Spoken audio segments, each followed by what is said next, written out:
Welcome to the Purpose and Profit Club podcast for nonprofit leaders, mission-driven creatives, and social entrepreneurs. Get ready to stop dreaming and start doing. Here, ideas become action. We prioritize purpose and profit. You ready? Let's go. Welcome to the podcast, Nathan Ruby. I'm so excited to welcome my friend and longtime client. You're the executive director of FOTCOH, Friends of the Children of Haiti. So take a moment and tell us about the work that you do at FOTCOH. Well, first of all, Christina, thanks for having me. This is awesome. I'm really excited to be here today. Friends of the Children of Haiti is a primary healthcare provider in a small town called Savadier, Haiti. It's on the southern coast of the country, and we have been there since the early 1980s, and we provide primary health care. So just like going to the doctor, and also we have a surgery program, a dental program, a clean water program, a women's health program, and a really, really, really stellar pharmacy. So that's what we do. So we serve about 17,000 patient visits a year. Amazing. And I was thinking about it in advance of this interview. I think we started working together, like our first meeting was the end of 2019, I think. So that's what I'm thinking. Does that sound right? Yeah, I would say Okay. that's give or take. You would know better than me. That's like ancient Yes. times ago. Yes. So. And I think one of the reasons why we have worked so well together is a couple of things. You definitely have the entrepreneurial spirit. You make decisive action. You're willing to try new things as the ED of your organization. You're trusting me, bringing me in as an outside consultant and a coach. And we're going to get into how that helped to really accelerate your organization's growth today. And I know that a lot of people will naturally hear, and we'll have you back on for a separate conversation about fundraising, but you're a rock star fundraiser. And one of the things that people bring me on and they join my programs to do is I'll see this, like, it's kind of this common thread with organizations that are $500,000 to $1 million, where often, not always, but often the ED is actually kind of an amazing fundraiser. And they're not able to go do what they do well because they're doing the running of the organization. And one of the places that I feel like it's like my goal for you is to make sure that you can go fundraise, because if you can fundraise, you can have an even greater impact. Well, first of all, we have to go back a little bit. And Yeah. the reason that you and I work really well together is because you're extremely smart and you understand the trifecta of communications, marketing, and fundraising.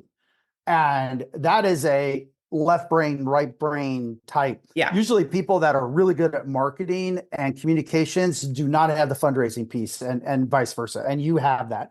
So, and I will give myself credit. I will say I am smart enough to just say, this is what we need, and then just let you figure it out. So I'll take credit for that part of letting you do what you do and that you do really well. And that I, because I don't have the communications piece, I don't have the marketing piece. So anyway, that's why we work so well together. But you're unafraid of donor meetings. And I love it. I love it. You're like, put me in, coach. Put me in. That's the only reason I do this job is so I could go talk to. No, that's not right. You might want to edit that out. That's not right. But I do. I love, that is the best part of my day. When I have to look at a spreadsheet, like on the budget, it literally gives me hives. But if I could go and talk on the phone with the donor, or even better, sit down at the table with them or sit down across the conference room, whatever it is, that just lights me up. Yeah, totally. So let's talk about some wins. So we've been working together for now, it's like, oh my gosh, so long. But from where we started to why you were like, okay, we need some help, to where you are today, what's a standout moment or a success from our work together that comes to mind? Oh my gosh. How long is this episode? I mean, geez, the list is long. I think when I reached out to you, I knew I came in the organization in 2017, and it was a great organization doing great work. started by a founder, typical founder Yep. story. The founders traveled to Haiti. They saw what was happening there. They said to themselves, somebody needs to do something. They looked around and they realized that it was them. They're the ones that needed to do something. So they did this, and in typical founder fashion, they had an outstanding, deep, profound passion for the people that they were serving. And that is unique among all founders. Otherwise, they wouldn't be founders. They have this driving force that is inside of them. But also, like founders, they did not have expertise in finance or in fundraising or in marketing or in Yep. this and this and this and this. And but they did it the only way they knew how to do it. And that was kind of where the organization was when I came along in 2017. And I knew right off the bat, we needed a new website. We needed a communications plan. And I think that's the answer to your question. Is the biggest, most profound change we made was getting proactive and getting what's the word I want? Getting I guess we'll just say proactive. Getting proactive about putting a plan together of, this is what we're going to do. This is our strategy. These are our tactics. This is how we're going to do it. This is when we're going to do it. And then we're going to stick to that plan. And I would give us, not you, I would give me a C+ on implementing the plan. I would give the plan an A that came from Christina. And there were some bumps along the road because as an organization, we did not have the systems in place to give you what you needed to help us. And so that took a little while. But I think that was the biggest thing, was creating a plan and being proactive and then executing on that plan. Yeah. So a couple of things come to mind. I'm recalling a recent interview with another sort of, what would be the word? She took over for the founding ED.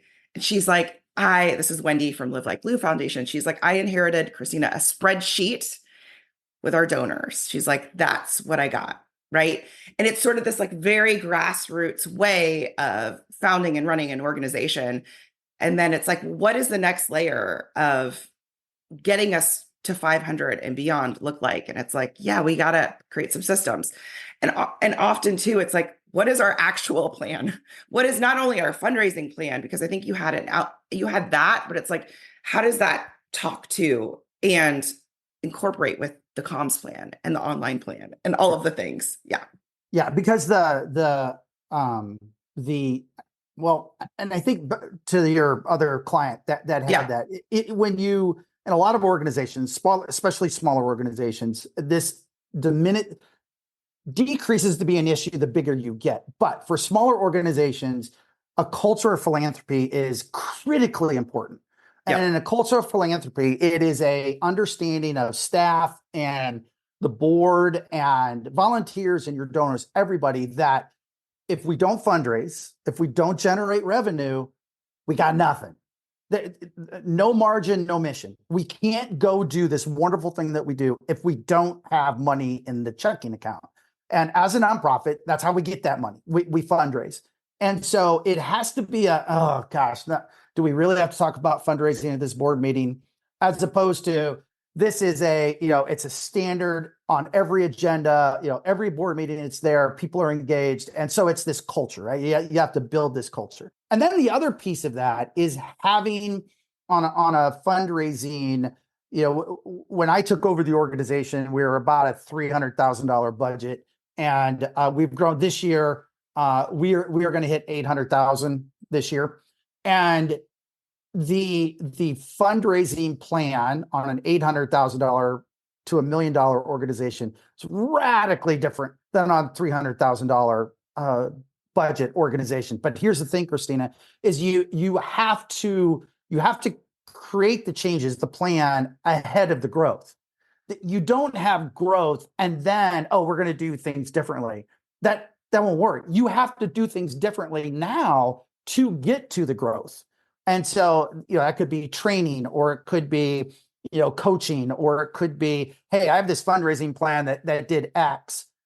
Well, if you do this exact same thing next year as you did last year, then all things being equal, you're probably going to raise X. So if you want to raise X plus, then you need a plan that's plus plus plus.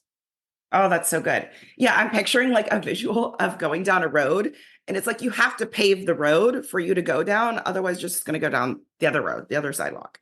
So, as speaking to like investing and figuring out the plan and what's going to take you to that next level, what is the benefit of having an outside collaborator, consultant, coach in that instance? Because I think it's easy for organizations to say, yes, we're with you, Nathan, and our board's going to figure this out, or we're just going to figure it out, or maybe we need to hire a new staff member or give so and so extra hours. What's the benefit of sometimes having an outside set of Yeah, eyes? that's a great question, and I have definitive opinions on this, as I do in most things. So getting outside support or help or counsel, whatever you want to call it. Here's the thing with the executive directors, and especially in under $1 million, executive directors are, you wear every hat. You are the chief fundraiser, you're the chief program officer, you're the chief communications person, you're the chief mow the grass person, you're the chief volunteer coordinator. You play all of these roles. And typically, an executive director, typically, not always, but typically they come up through the program side of the equation. So they have, what happens is executive director leaves for whatever reason, retires or takes another opportunity, whatever. And there's this hole. And trying to hire a new executive director for an organization is miserable for everybody. It's just, I have a word, but it's probably a family show, so I won't use that word. But it's not easy. All right. And so the easy thing for the board to say is, oh, there's Susie or there's Joe or whatever, they've been with the organization for years, and, they know the organization and they know everybody and everybody loves them. So they make a great executive director. And so they offer the position, and they take it because they're excited. And then they come in and they sit down in the chair for the first day, and they're like, I don't know anything about finance. I don't know anything about building a budget. I don't know anything about social media. I don't know anything about fundraising. I don't know all of these things. All right. But the board says, okay, as they kind of, wipe their brow and say, we did our job. We got somebody in the executive director role, go forth and grow the organization. Mm-hmm. Now, my story is a little different. I actually came up on the fundraising side. And so when I took my first executive director position, I had never run program at all. Mm. And I am still, and I had to change my tone, because I used to say, when I was on the fundraising side, I would actually say, I don't care about the program.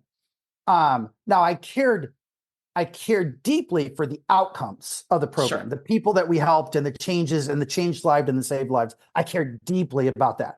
But how the program functioned, honestly, Christina, I didn't give one hoot about that, because I didn't understand it. And I didn't wake up every day and say, oh, how can we drive more benefit out of our program? It's just not how I thought.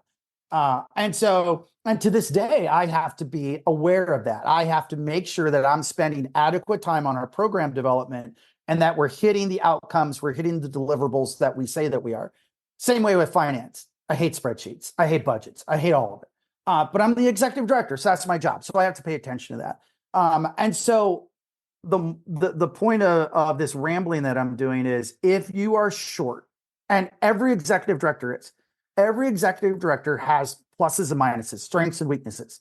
If you are weak in a certain area, sooner or later, that is going to hold you back from growth. It's going to Yep. hold the organization back. And so at some point, you're going to have to say, all right, either I need to get a consultant or a coach to come in and help me, or I'm going to have to hire somebody part-time to deal with that, or full-time, or whatever the case is. But you can't just ignore it, because it will hold your organization back. You literally just described an email that I got from the founding executive director. This happened like last month, saying, I'm stepping down, and this lovely human from programs is now our executive director. I literally just got this email, and I was like, Okay. Okay. All right. Like, and so, yeah. Like, You talk, it's so funny that you you say talk that. about setting somebody up to fail. And Yeah. now I'm not saying, don't get me wrong. I'm not It's, saying and that this that person can't, is awesome at their job in yes, programs, which they've rocked it at. However, this is like, I would imagine, going to be a complete, it's like putting on two left foot shoes. They're going to be like, what is this doing?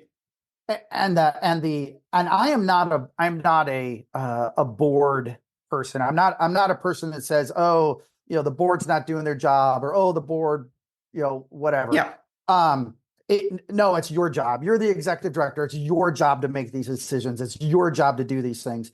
But in this case, that you just described, they probably don't know what their real job is. right. They don't, and so it's going to be up to the board to say, you know what, we need to allocate funding for you to get some help, for you to get 100%. coached up, for you to have somebody walk alongside of you. Yeah. And in my coaching that I do, I had one that we just for a year we worked together, and it was the exact Yeah. same thing. She was on the program side.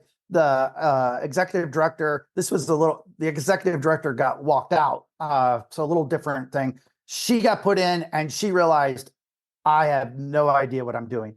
And Yep. so we got connected and we worked together, and she just made massive steps. It just massive steps. And just so, yeah, there comes a time where everybody, Yep. I use coaching. I know you use coaching, somebody to walk with us and things that we're weak in. So everybody needs that. Yes, totally. I'm like, I got to send them an email. They need to talk to you. Okay.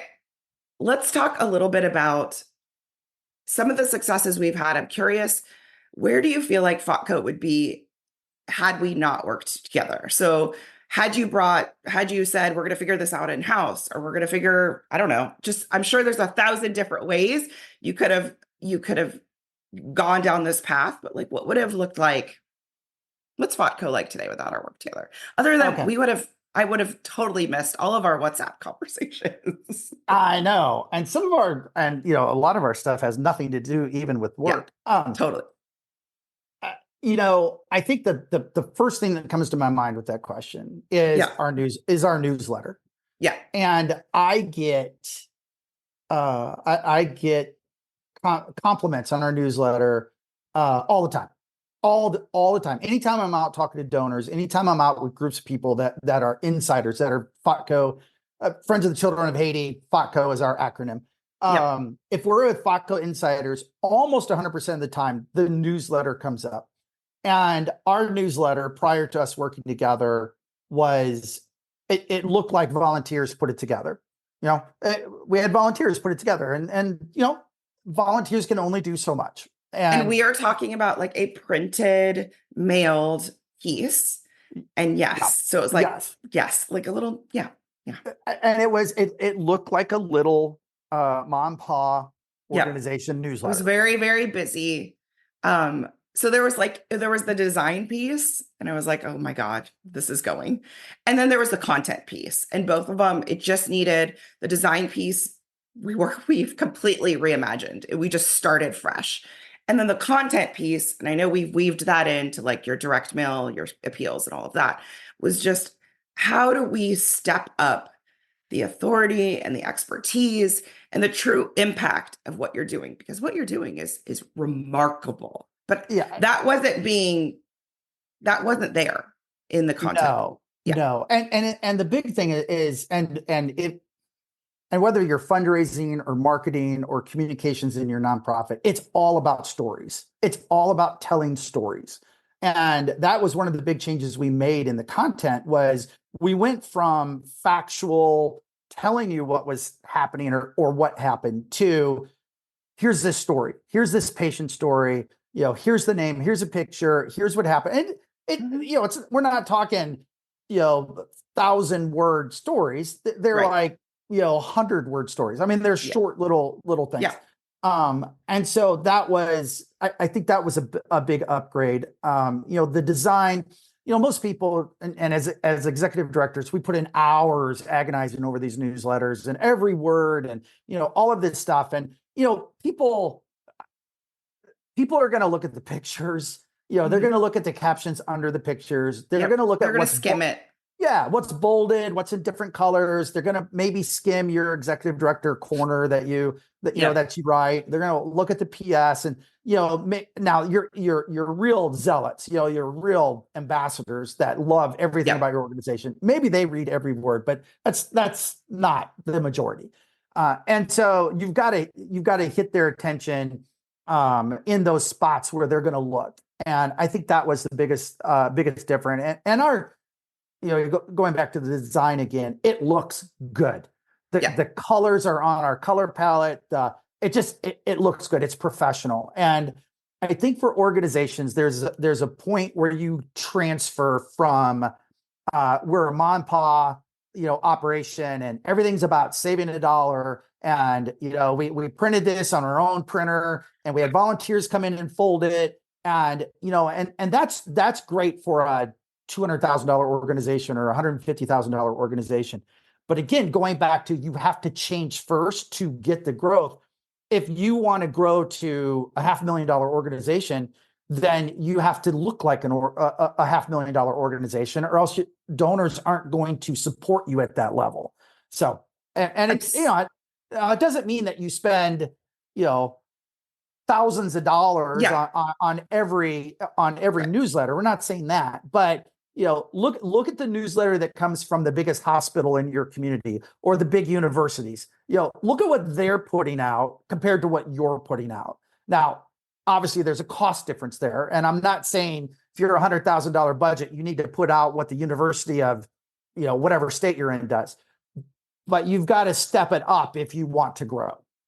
I'm so glad you said that, because one of the things that we've done really well together and has made you more money is investing in, whether it's a fundraising tool, investing in, like you said, let's clean up the look and aesthetic of this. It doesn't mean we're paying a designer $10,000 to do it, but it's like, where is the small upgrades that we can make along the way, and being willing to do that.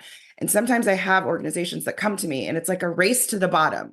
Like, we are so proud that we spend 2 cents on marketing throughout the year. And it's like, that's not a badge of honor, right? No, because functionally, from the donor's point of view, like, you give me that mailed piece and it looks like crap. It looks like it's hard to read. I'm not reading it. You send me that email and I'm having to pinch to zoom in, or there's so much friction to make the donate. I'm not doing it, right? Don't be proud that you have the cheapest printer, the cheapest fundraising tool. Like, in fact, it's inhibiting people from donating to your organization or volunteering or whatever it is.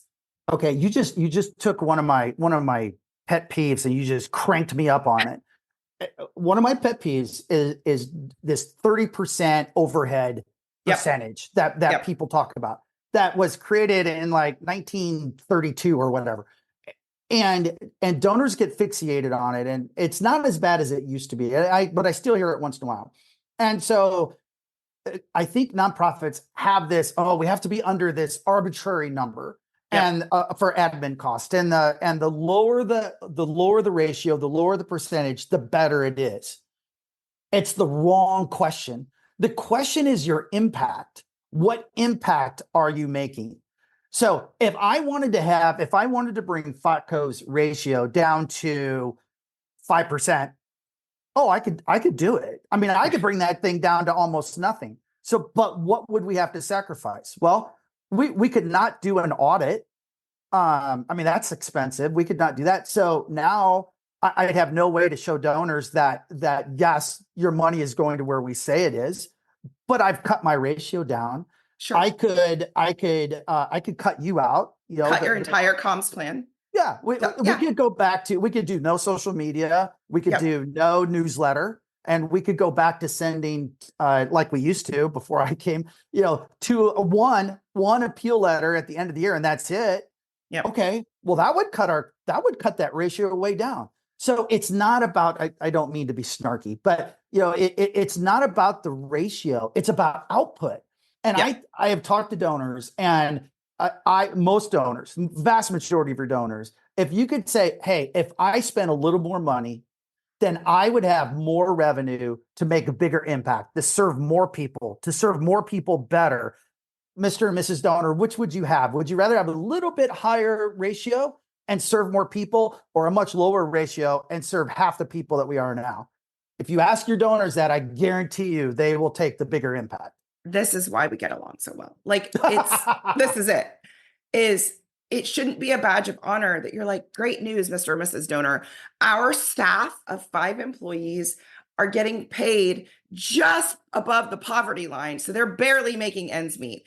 And aren't you so glad? Like, no. And FOTCOH employs more than 50 Haitians in Haiti run the clinic. It's like, we do. Yep. I want to make sure not only the stateside employees, the employees over there are paid well, right? That should be like the foundationally. And it is about being willing to have that conversation with the donor of like, actually, let's rethink this whole overhead and why it's important that people are paid well. So thank you for that. All right, let's talk about, we're gonna wrap up here in a second. So we're just getting going. I know. We can keep going. So let's talk a little bit about what's next. Like, where do you see FOTCOH next, and what is the next layer of growth for your organization? Paint that picture. Oh man, that's a great question. And I've been thinking about it. Actually, I just sat yesterday at Panera with our CFO, and we talked through this very question. So we're going to push 800 this year. Our next plateau is 1 million. That's our next step. And so our next investment, we're going to go a little heavier into grants.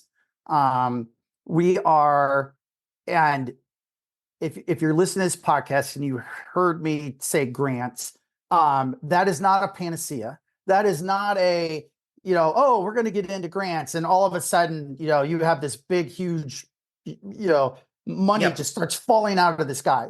We started this process 4 years ago, and we now have the infrastructure built, and we have the groundwork ready to go, so that moving forward, we are going to start to receive, on a consistent basis. So it didn't happen overnight. So we're going to invest a little bit more heavily in that. That's one. And before you invest heavily in grants, you have a core group of high impact donors that sort of allowed you to do that. Yeah. Yeah. And that's actually number 2. We are going deeper into our major gift program. We have an awesome board, and we have a handful of our board members who are very good at major gift fundraising, and work hard at it. And so we've identified an additional group of donors that we are going to bring into the major donor process, that are going to go from, maybe one call a year to more of a cultivation process where we're doing major gifts moves management and intentionally working them into our one-on-one communication process and interaction.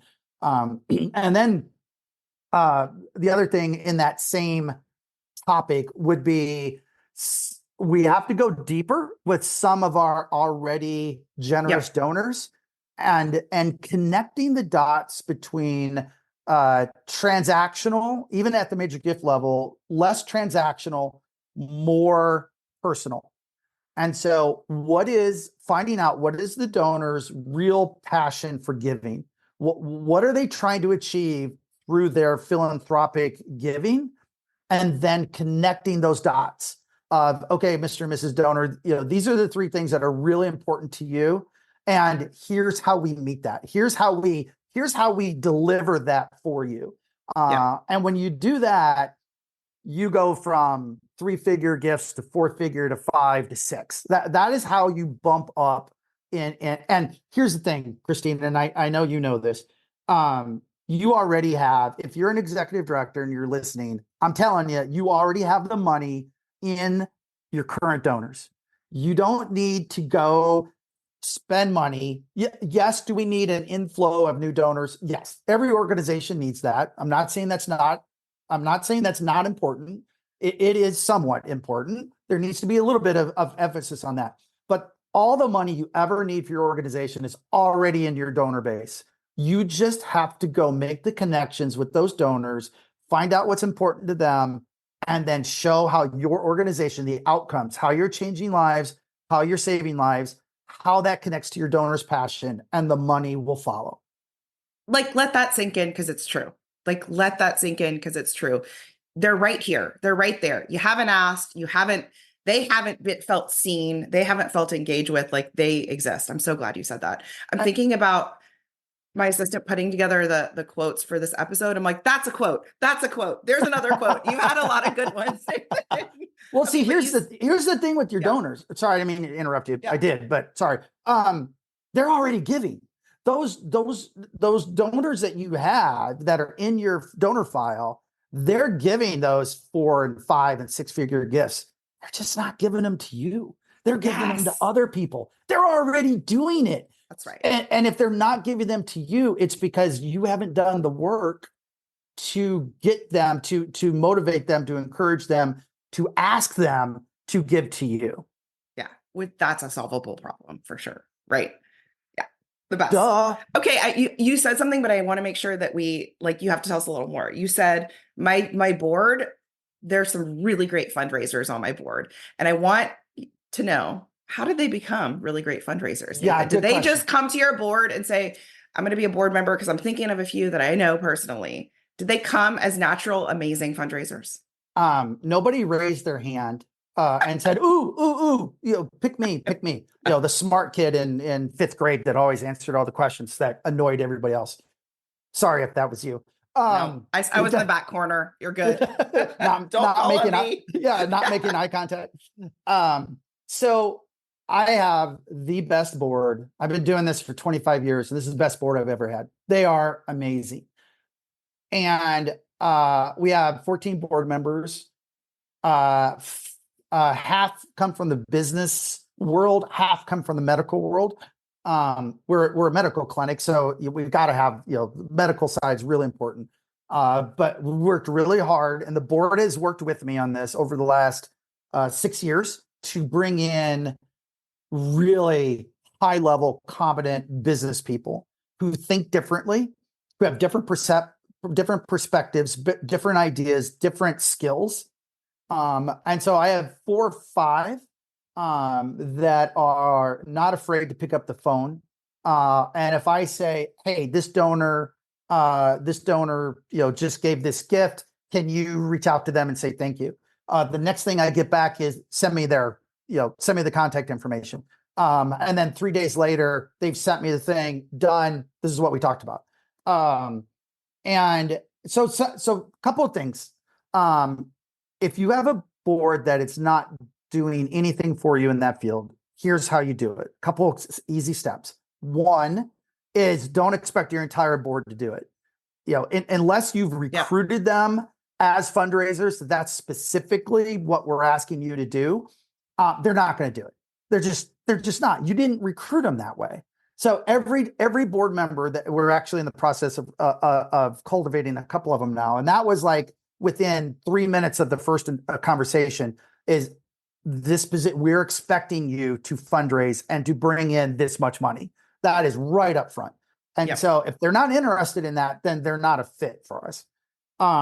So if you didn't recruit your board members that way, don't expect them to all say, oh, you're going to start this initiative. Okay, yeah, I'll do that. It won't happen. But there's probably 1 or 2 that if you ask them specifically, individually, one-on-one, privately, not in front of everybody, they will probably say, yeah, I can help you. All right, so that's 1. Start with 1 or 2. 2 is make it all about thanking the donor. Don't ask them to go in and make a $100,000 ask. You ask them to, I would like for you to help me thank a donor for their giving, 1. And 2, I just want you to tell the story of why you're passionate about our organization. That's it. I want you to say thank you, and I want you to say why you're passionate. Well, if they're a board member, anybody can say thank you, and they can tell their own story. That's pretty simple. All right, that's 2. And then 3 is, after you have the interaction with the donor, whether it's on the phone or better face-to-face, but you can't always do face-to-face, Zoom, whatever, however you're going to do it. Then typically what you'll find is the board member will say, oh, well, that wasn't so hard, and that was actually kind of fun. And then it's like, okay, I've got another donor. Could you help me, 2 weeks from now? So then at the next board meeting or at a future board meeting, you have that board member relate their experience. Yeah, it was really fun. I said thank you, and then we talked about why I was passionate, and so then you've got other board members saying, "Oh, is that all it is?"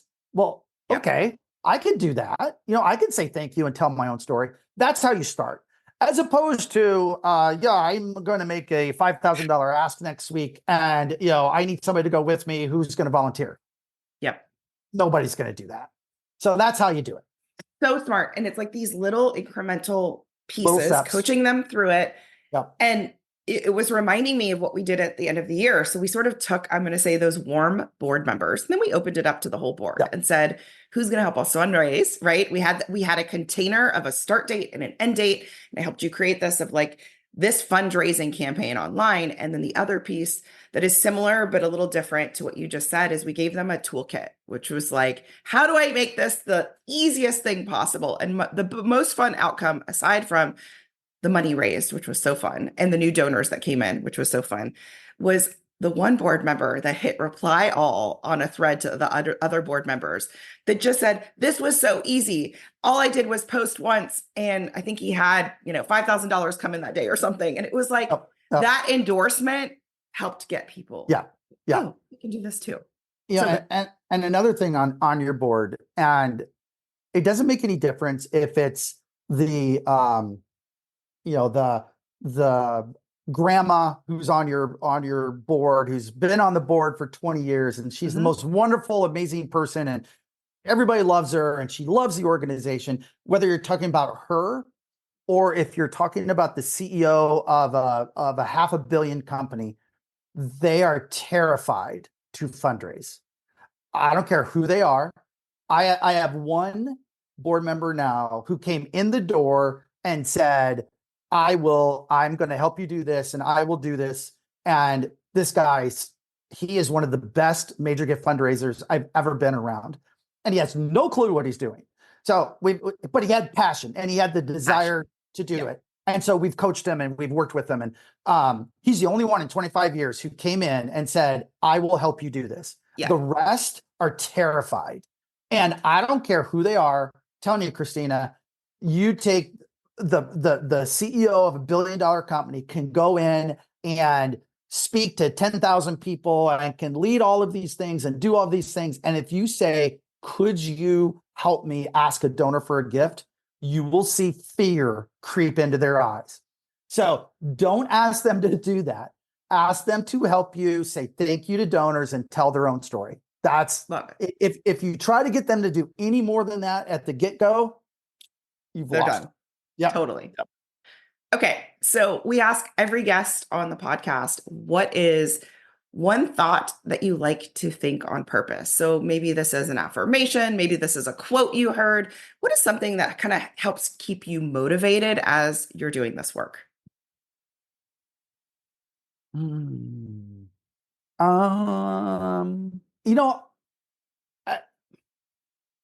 I would say, and this, you have to let me explain this, but I would say what comes into my mind the most is irrational confidence.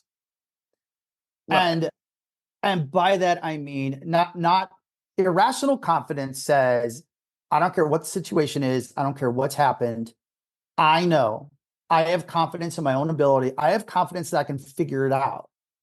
Now, that doesn't mean that I right off the bat, I know the answer. It doesn't mean that I know the right direction. I don't know the right step all the time, immediately right off the bat, but I have confidence that I'll figure it out. And so that means being able to say confidently, you know what, that's a great question. I don't know the answer. Or this has happened. And then, as the executive director, something happens. Well, then you can visibly see everybody's head turned towards you because they're waiting for you to make a decision or answer. And it's having the confidence to say, Yeah, I don't know what that is, but give me an hour, give me a half a day, give me a day, give me a week, and I'll figure it out. And so the irrational confidence is knowing, trusting yourself that you will come up with a solution, come up with a plan. And even if it's not the exact right plan or the most efficient way or the most effective way, it's that you're leading and saying, all right, this is what we're going to do. We're going to do step That's right. one, step two, step three. And if we get to step two and realize step three is not right, then we're gonna change that and get it. We're gonna get it right. But that's what I remind myself the most is be confident, know that you figure it out, Yep. and just trust yourself that eventually I'll get there. That's so good. I think so many founders and leaders get stuck in the loop of going to bat for why it's not working or why it's not going to work instead of going to bat for what if this works? Next step. What's the next best step? Next best step. So I love that. That's perfect. So good. Yeah. And I make mistakes. Oh my gosh, I make mistakes all the time. I screw things up. I do things wrong. So it's not that you're perfect and that you're going to get it right every time, because we all mess it up. It's just saying, okay, well, onward. Right. What's it? I make mistakes all the time, and it's like, all right, well, that didn't work. So what are we going to do instead of that? So, but at least it's pushing, it's moving your organization, it's moving you as a leader forward when you have that attitude. So you can't stand still. You can't sit still. You can't do nothing. That is the worst. You've got to take action. You got to move. So, okay. Thank you. Thank you. I've loved this conversation. I knew that everybody would get some major gifts coaching out of it. I didn't know they would get board coaching. So this has been extra fun for that. How can people connect with you? Tell us about your podcast and all the things. Yeah, we do. I have a podcast called The Practice of Nonprofit Leadership. I do have a co-host, Tim Barnes, and Tim is a leader in an organization called the International Association for Refugees. And so he's doing refugee work globally. And we've been longtime friends, and we put this podcast together, and it's really designed for executive directors of smaller organizations, less than 1 million for the most part, but a lot of our listeners are like way, way smaller than that. And we focus on fundraising, on leadership, on governance.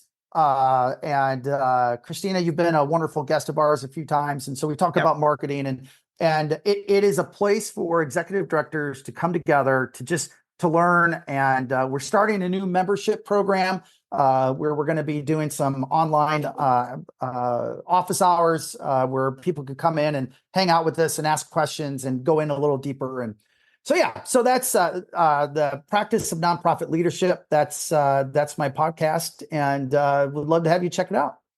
Amazing. Thank you for today. It's been, as always, so fun. It's been fun. Thanks. You know how they say you should enjoy the journey, not just the destination? Have you ever wondered, how do I crack the code to do that? I can help you do that. I can help you not only achieve your biggest, most daring goals, but the journey to get there. No more overwhelm, no more self-doubt. I want to invite you to book a call with me. Go to splendidatl.com/book. Think you've reached out to everyone in your network? Are you out of ideas to get noticed and get funded? I hear you. That's why I'm giving you a chance to steal my prospect list. Yes, you can generate leads for your nonprofit or impact-driven business. Grab my mini training and list delivered to your inbox instantly. Go to splendidcourses.com/prospect.